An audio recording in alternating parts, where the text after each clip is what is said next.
יש התערבות, סגי, רגע, תגיד את זה עוד פעם. דני הולך לנשק צרפתית מישהי עם שפם שהוא בחיים לא רע בשביל 50 יורו. שמחכה לאוטובוס. סגי הביא לה 50 יורו. אני סגי הביא לי. יאללה, דני, לך על זה.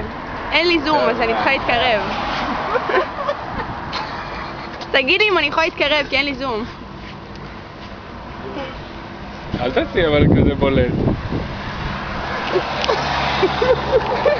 הוא מסתיר אותה. מה עושים?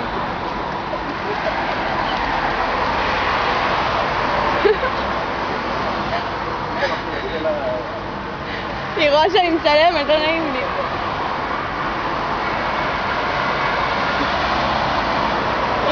היא רואה שאני מצלמת. כן? כן, אני לא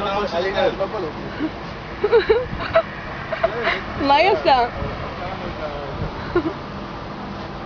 מה היא עושה? תגיד לי מתי לצלם. צלם. תעמדי כאילו אני מצלם אותך ואני מצלם את אותי. דני סגי 25 יורו, תמיד תעמוד פה. הנה, בלכי. לא, בלכי לא נחשב. בלכי זה 3 יורו, דני. איזה אכזב.